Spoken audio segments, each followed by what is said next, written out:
Please. Wow, ఒక proud father ఇంకొక proud father ని అభినందించడం చాలా సంతోషంగా ఉంది. ఎస్ హలో, నేను ఆఖరి స్పీచ్ హీరోగా తర్వాత ఎవరు మాట్లాడకూడదు, ప్రోటోకాల్ కాదు, కానీ మీరు ఆ ఛాన్స్ మీకు మాత్రం అర్హత ఉంది, మాట్లాడండి. బీటెక్ చదివాడు, గుంటూరులో బీటెక్ చదివేటప్పుడు థర్డ్ ఇయర్లో 3 సబ్జెక్టులు పోతే నేను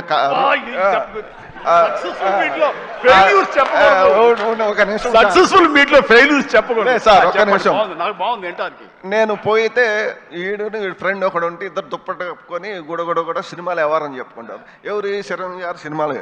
చిరంజీవి గారి సినిమాలు వారంలో ఆదివారం 3 సినిమాలు చూస్తాడు. నేను తర్వాత 3 సబ్జెక్టులు పోతే వాడిని పిలిచి, అరే చిరంజీవి గారికి చెడ్డ పేరు తీసుకురాబాక, చిరంజీవి గారి సినిమాలు చూసి చెడిపోయారు అంటారు అని అక్కడి నుంచి భయం పెడితే అక్కడి నుంచి పూర్తి చేసి ఫస్ట్ మార్కులు తెచ్చుకొని తర్వాత చివరికి చిరంజీవి గారిని చూసి చిరంజీవి గారి దగ్గర చూస్తామా లేదా అనుకుంటే చిరంజీవి గారిని డైరెక్షన్ చేసే కాడికి వచ్చారంటే మాకు ఎంత అదృష్టమో చూడండి. దేవుడిచ్చిన అదృష్టం. చిరంజీవి గారిని అసలు దూరాన్ని నుంచి చూడండి, అప్పుడు టికెట్లు తీసుకురావాలంటే చొక్కాలు దించుకొని తీసుకురావాలి టికెట్లు. అలాంటి చిరంజీవి గారిని చూస్తాం అనుకోలేదు.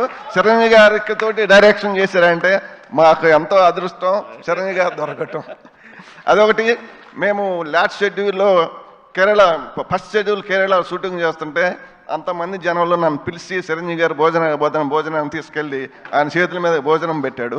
అప్పుడు షూటింగ్ నేను పోతా సినిమా ఎట్లా వస్తుంది అని అడిగాడు. సార్ ఇది 400 నుంచి 500 కోట్లు కొట్టిద్దాను అప్పుడే అంటే అన్నాడు.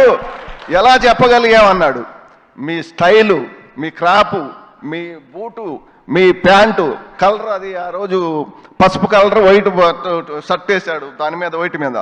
అది చూసి మీరు సినిమాలో నటిస్తారు సార్, మా అబ్బాయి సినిమా తీస్తాడు, చూసి రిజల్ట్ చెప్పేది మనం, ఆడియన్స్గా మనం రిజల్ట్ చెప్పేది.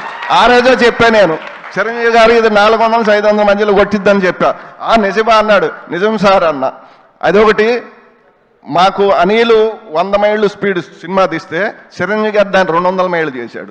ఒకరోజు నేను ఇంటి దగ్గర వాడు రాగానే సాయంత్రం పడుకున్నప్పుడు, అబ్బాయి తెల్లారి షూటింగ్ ఎన్నింటికని అడుగుతా, నాన్న నన్ను 9ంటికి లేపో 10ంటికి లేపో అంటాడు. ఒకరోజు నాన్న చిరంజీవి గారికి నేను 9ంటికి చెప్పాను, నన్ను 9:30కి చెప్పాను, నన్ను 9ంటికి లేపమన్నాడు. సరేనన్నా. ఆ రోజు చిరంజీవి గారు 7:30కు సెట్లో కూకున్నాడు. 7:30కే వచ్చాడు.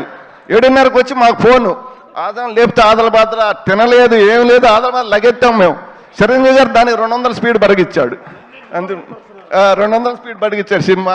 మన వెంకటేష్ బాబు గారు అంతా బాగా ఇద్దరు ఆ రోజు మన అక్కినేని నాగేశ్వరరావు, ఎన్టీ రామారావు కలిసి చేసేది ఎలా ఉందో వీళ్ళిద్దరు కలిసి చేస్తే అలా ఉంది సినిమా.